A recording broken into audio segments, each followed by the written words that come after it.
आत्मनिर्भरता का ये दौर भारत का विजय पताका दौर, जिसका असफल बहिष्कृत इतिहास आज विश्व चला उसका बाहुबल थाम, आज विश्व चला उसका बाहुबल थाम।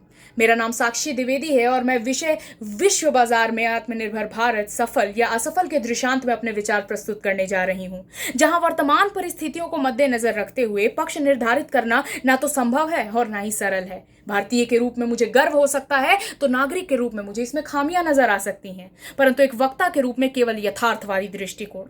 आत्मनिर्भरता के संकल्पना की बात करूं तो 74वें स्वतंत्रता दिवस पर पहली बार माननीय प्रधानमंत्री श्री नरेंद्र मोदी जी द्वारा इसका प्रारूप हमारे साथ साझा किया गया, जब मेक इन इंडिया को मेक फॉर वर्ल्ड के राह पर कार्यरत करते हुए हमने सुरक्षा उपकरणों के निर्यात पर प्रतिबंध लगाया और स्वदेशी निर्माण को बढ़ावा दिया। अंतरिक्ष की बात करें तो इसरो ने भारत को वो राष्ट्र बनाया जिसने सबसे सस्ता यान मंगल ग्रह पर भेजा। आज तक के सारे सैटेलाइट मिशन ने भारत का लोहा मानने पर पूरे विश्व को मजबूर कर दिया है।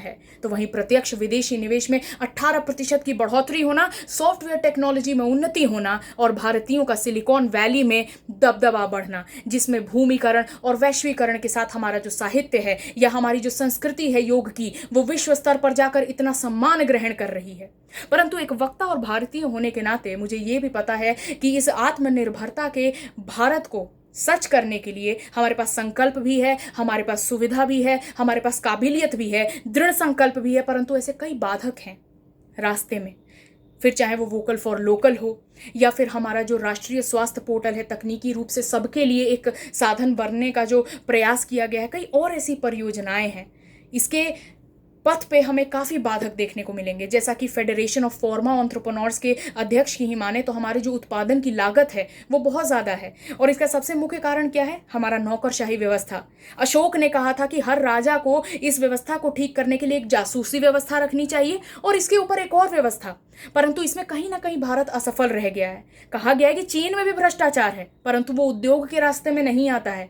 वहां पर तो राष्ट्रपति ने नौकरशाहियों को कहा है कि आप हर क्षेत्र में उद्योग कीजिए, हम आपको पदोन्नति देंगे, हम आपकी वेतन में वृद्धि लाएंगे। परंतु भारत को भी ये समझना होगा कि हमें मूल रूप से अपनी व्यवस्था को बदलना होगा, यदि हम इसको लेके दृढ़ संकल्प लेकर यदि हम आगे बढ़ रहे हैं तो।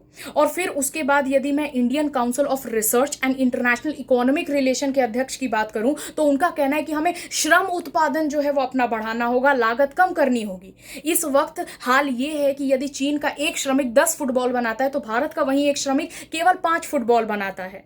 तो ऐसे में हमें काफ़ी मेहनत करनी होगी, व्यवस्था को बदलना होगा, जहां पे अर्थव्यवस्था जो है वो हमारी तिलमिला कर रह गई है और इतनी बुरी हालात में है कि हमें किसी भी आयात के पहले जो उसकी स्वीकृति होती है उसमें लंबा समय लगता है। पर्यावरण स्वीकृति भी इतनी लचीली नहीं है, जमीन इतनी महंगी है, बिजली की ऊंचाई के ऋण, इन सब के कारण जो विकास है, हमारी जो गति है, इस पे जटिल और घनिष्ठ प्रभाव पड़ रहा है। इसीलिए अंततः मैं बस इतना ही कहना चाहूंगी कि यदि भारत सरकार इसमें कार्यरत हो, अपने व्यवस्था को मूल रूप से बदले, तो हमारे पास वो हर चीज है जो हमने कोरोना काल में अभी हाल ही में स्वदेशी कोविड वैक्सीन बना के 3 जिसमें से 2 को स्वीकृति भी मिल चुकी है और कई बड़ी बड़ी महान शक्तियां हमसे आस लगाकर बैठी हैं। तो ऐसे में हम अवश्य ही आत्मनिर्भर भारत बनकर इतिहास के उन पन्नों में दाखिल हो सकते हैं जो गर्व के साथ याद किया जाएगा। वो समय याद रखिएगा जब महान शक्तियां भी घुटनों पर आकर बैठ गई थी तो भारत ने उन राष्ट्रों को हाइड्रोक्सीक्लोरोक्वीन प्रदान किया, टेस्टिंग किट प्रदान की और आज हर देश,